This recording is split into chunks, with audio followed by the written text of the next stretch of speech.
Hello friends, आपका Anil Narula's IAS study centre के YouTube channel पे स्वागत है। जैसा आपको पता है कि we have been giving you current affairs for the last many days and it's our effort that कि we would be giving you only the relevant and important current affairs. We don't want to bombard you with the irrelevant facts which are only for the sake of knowledge and which are of no use so far as exams are concerned. तो हम आपको सिर्फ वही current affairs देंगे जो आपको paper में IAS, PCS, HCS, HES वगैरह में काम आए हैं. और हमारे जो सोर्सेज हैं वो डिफरेंट पेपर्स और मैगजीन्स हैं: Indian Express, Hindu, Business Line, Kurukshetra, PIB, Yojana, Tribune, Mint, Down to Earth. तो इसीलिए कई बार क्या होता है कि हमें जब लगता है कि कोई न्यूज़ ऐसी है पेपर्स में किसी डे में जो एग्ज़ाम के लिए रेलेवेंट नहीं है, जो पेपर में शायद काम ना आए, तो उस दिन हम आपको करंट अफेयर भेजते भी नहीं है, यूट्यूब पे अपलोड भी नहीं करते हैं.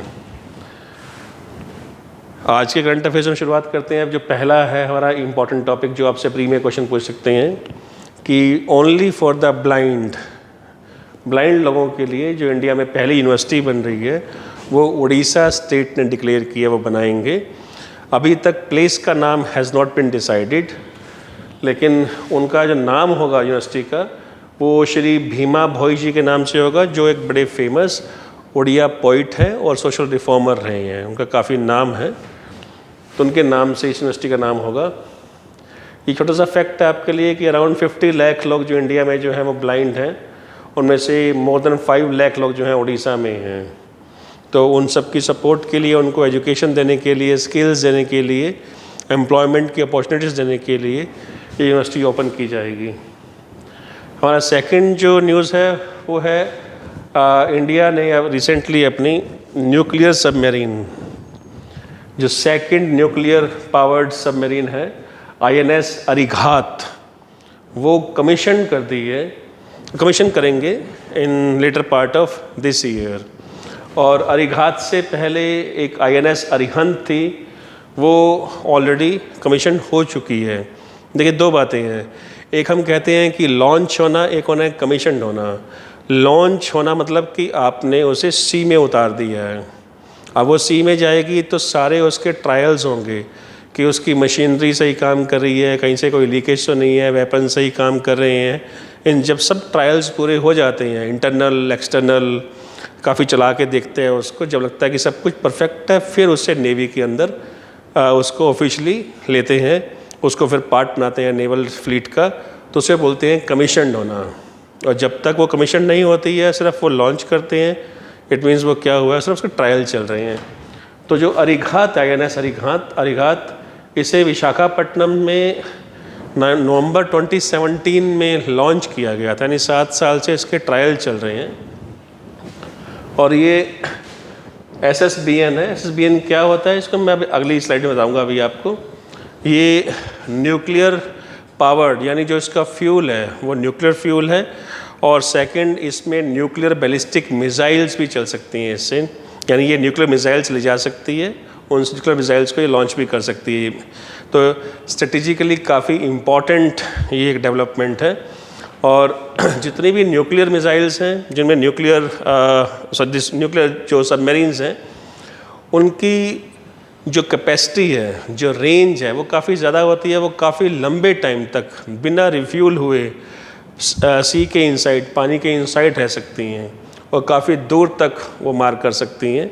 तो जो उससे नेवी की जो पेनिट्रेशन की स्ट्रेंथ है वर्ल्ड के किसी भी पार्ट में, वो बढ़ जाती है. तो हमने 3 ये से लॉन्च करनी है, कमीशन करनी है. INS अरिहंत ऑलरेडी कमीशन हो चुकी है 2016 में. उसके बाद में इस साल के एंड में INS अरिघात लॉन्च हो जाएगी और कमीशन हो जाएगी. और एक है INS अरिदमन, ये भी लॉन्च नवंबर 21 में हो चुकी है. जब इसके ट्रायल सारे पूरे हो जाएंगे तो उसके बाद इसको भी नेवी कमीशन कर देगी.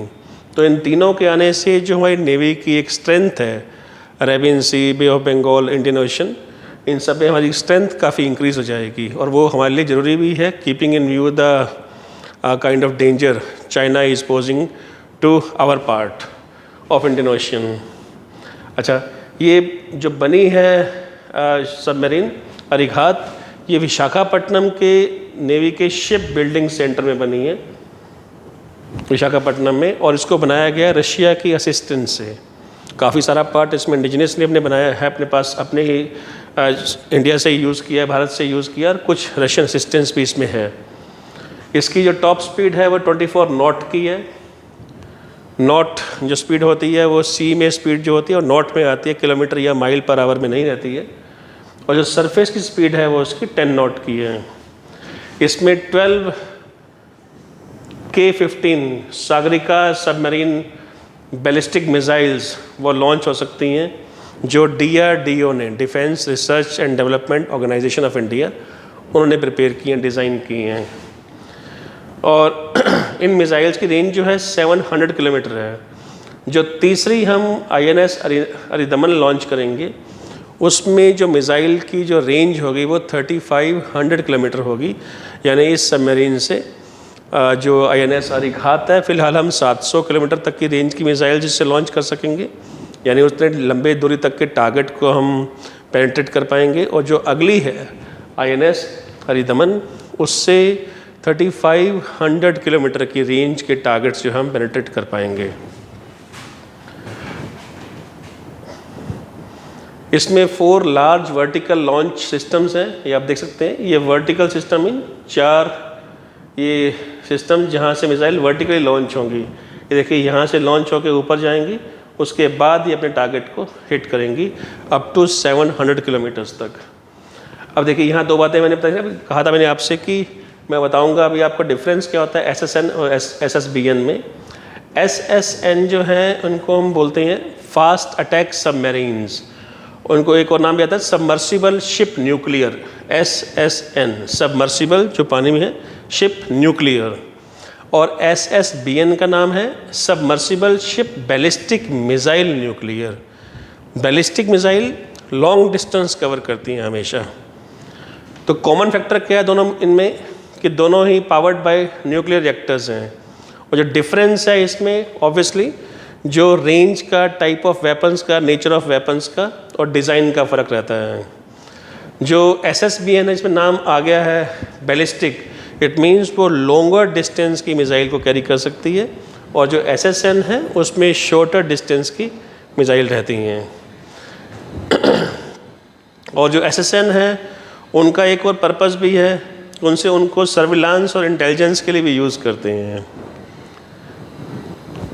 तीसरी जो हमारी इम्पॉर्टेंट न्यूज़ है वो है कि यूक्रेन ने अभी एक प्रोएक्टिव स्टेप लेके एक पहली बार रशिया के अंदर घुस के अटैक किया, रशियन टेरिटरी में अटैक किया उसकी आर्मी ने। वो काफ़ी सरप्राइजिंग चीज़ रशिया के लिए भी। रशिया में एक प्रोविंस है कर्स्क, रशिया में एक सिटी भी है कर्स्क। तो आप देख सकते हैं कि ये यूक्रेन कंट्री के बॉर्डर पे ये कर्स्क प्रोविंस है रशिया का। तो यहाँ अटैक हुआ है और मेन जो सिटी जो उस अटैक की जद में आया वो है सुत्जा। तो यहाँ पे काफ़ी अंदर तक जो यूक्रेन की आर्मी एंटर कर दी है और नया एक फ्रंट ओपन हो गया है। अब इसके पर्पज़ क्या है, सब गैस लगा रहे हैं ऐसा क्यों किया गया है, बट हमारे एग्ज़ाम के हिसाब से कर्स्क न्यूज़ में है। कर्स्क की जोग्राफिकली वैसे काफ़ी इम्पोर्टेंस है। Kursk is among those limited few areas in the world where very high quality magnetite iron ore is found।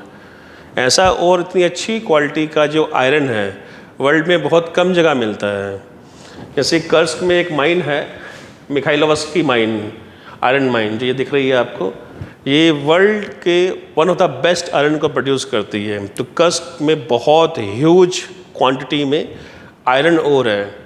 उस क्वालिटी का आयरन ओर वर्ल्ड में बहुत कम जगह है। वो एक जगह ये है स्वीडन में किरूना। तो किरूना माइन जो है स्वीडन में, वो भी फेमस है अपने high quality magnetite iron ore के लिए। क्योंकि मैं इसलिए बता रहा हूँ आपको, क्योंकि ज्योग्राफी के अंदर भी जो हमारी प्रीलिम्स मेंस दोनों की ज्योग्राफी है, उसमें हमारे पास जो मिनरल रिसोर्सेज हैं वो सिलेबस का पार्ट है, प्री और मेंस दोनों में। तो उसमें ये क्वेश्चन आपसे पूछ सकते हैं। सेकंड कर्स्क एरिया न्यूज़ में वो पूछ सकते हैं आपसे। थर्ड एक इंटरेस्टिंग फैक्ट है कि कहते हैं मैग्नेटिक एनोमली, कि क्योंकि अर्थ जो है पूरा एक like a big bar magnet है, उससे लाइंस ऑफ फोर्स निकल रही हैं, नॉर्थ एंड साउथ पोल भी हैं, अर्थ का अपना मैग्नेटिक फील्ड भी है। मैग्नेटिक फील्ड जो अर्थ का है तो उससे हमारे अर्थ के दो पोल्स, एक पोल बनता है जियो मैग्नेटिक पोल, राइट। एक geographical north and south pole है और एक है geo magnetic north and south pole. जो geographical north and south pole है वो हमारे अर्थ का एक्सिस है, वो जो अर्थ अपनी टिल्ट है 23.5 डिग्री पे, तो उसका जो नदर्न पार्ट है वो नॉर्थ पोल हो गया, सदर्न पार्ट जो एक्सिस का है वो साउथ पोल हो गया। ये फिक्स हैं। एक वो है जो आपकी जो कंपास की सुई होती है, नीडल होती है, वो जो आपको डायरेक्शन दिखाती है, वो जो नीडल है वो अर्थ के जियो मैग्नेटिक पोल्स को फॉलो करती है। और due two reasons unknown yet, अभी तक किसी को पता नहीं है, जो मैग्नेटिक पोल्स हैं वो शिफ्ट होते रहते हैं। क्यों होते हैं हमें नहीं पता।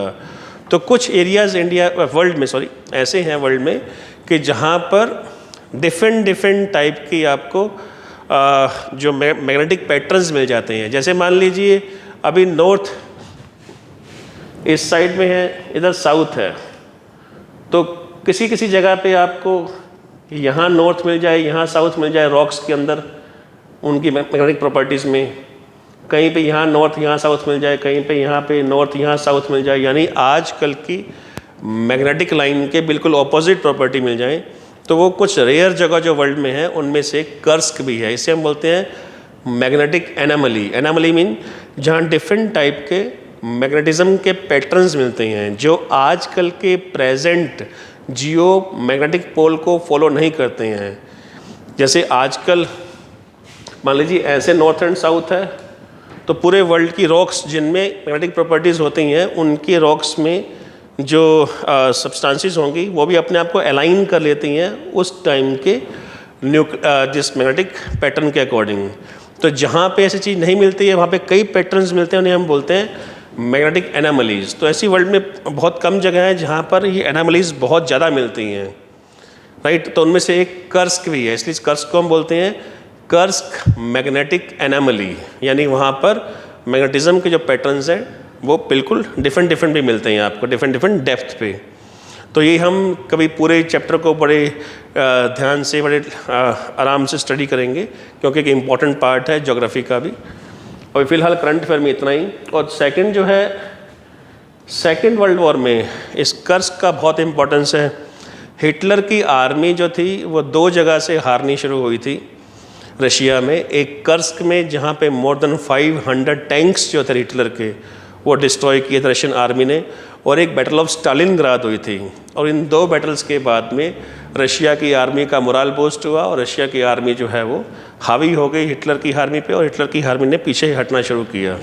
तो रशिया की आर्मी एडवांस होती गई, हिटलर की आर्मी टुवर्ड्स वेस्ट फिर वो भागती गई। तो वो भी कर्स्क का भी एक वो भी इम्पोर्टेंस भी है। फिर थर्ड ये न्यूज़ में है, चौथी चीज़ वो है कलिंग अवार्ड। न्यूज़ में क्यों है बताता हूँ मैं अभी आपको, बट कलिंग अवार्ड है क्या चीज़, नाम से ना कलिंग उड़ीसा का नाम था जैसा कि आप जानते हैं।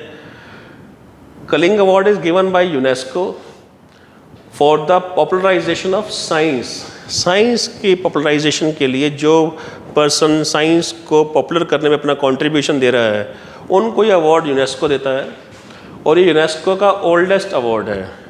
1951 में इस अवार्ड को फाउंड किया था, इस अवार्ड को बनाया था, फंड किया था एक उड़ीसा के कलिंग फाउंडेशन ने।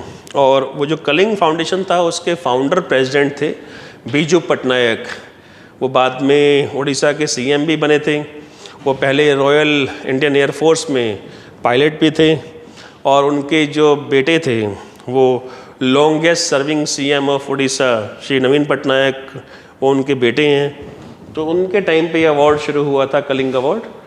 तो कलिंग अवार्ड में जो जीतता है उसे मिलते हैं यूएस से $40,000, और साथ में कलिंग चेयर है department of science and technology Indian government में, उसकी चेयर मिलती है और उनको अलग से $5,000 देते हैं वो। और जो विनर होते हैं उनको इंडिया में इनवाइट करते हैं कुछ वीक्स के लिए, 2 to 4 वीक्स के लिए इंडिया में इनवाइट करते हैं, ताकि वो इंडियन साइंटिस्ट थे, साइंस की फील्ड में एंगेज जो बाकी लोग हैं, स्टूडेंट्स हैं, प्रोफेसर्स हैं, उनसे वो इंटरेक्ट कर सकें, उनको मोटिवेट कर सकें और उनसे अपने एक्सपीरियंस को शेयर कर सकें। तो वो सारा खर्चा भी department of science and technology जो है वो वे करता है।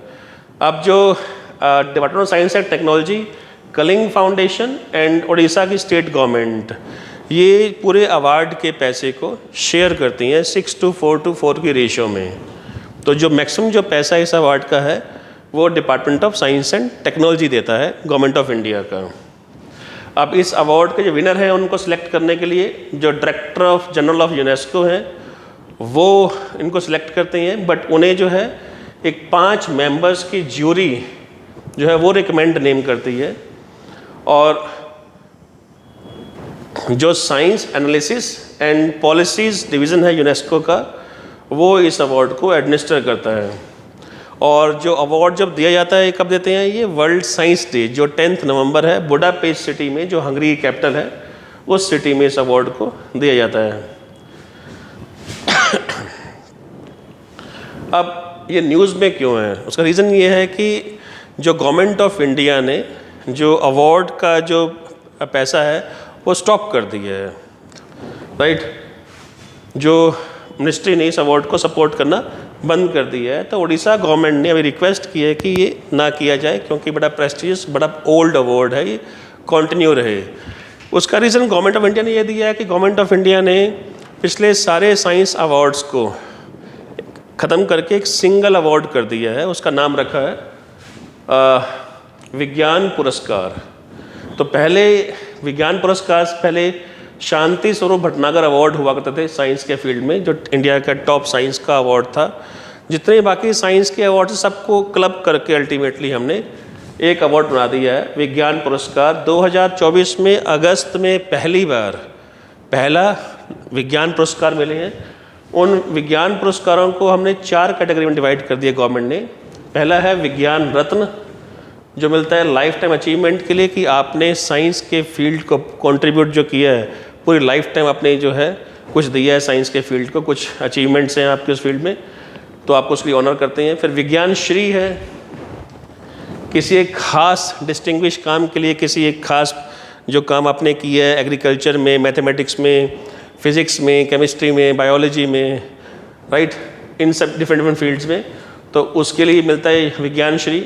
विज्ञान युवा शांति स्वरूप भटनागर, वो जो नाम से क्लियर है, जो यंग साइंटिस्ट हैं उन्होंने कुछ अचीव किया है, जिनकी एज 45 साल से कम है, 45 से कम है, उनको मिलता है। फिर विज्ञान टीम, ये भी नाम से क्लियर है कि एज ए टीम जो आपका कंट्रीब्यूशन है, जैसे इस साल इसरो के साइंटिस्ट को ये अवार्ड दिया गया है जिन्होंने एज ए टीम काम किया चंद्रयान के लिए।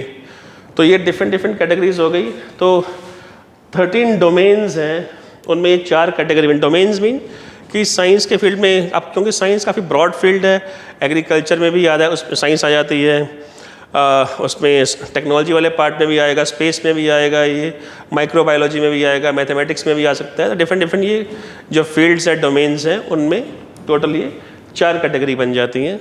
तो उनमें ये अवार्ड देंगे। अब गवर्नमेंट ने सारे पिछले साइंस के अवार्ड्स को कंसोलिडेट करके ये एक अवार्ड बना दिया है विज्ञान पुरस्कार।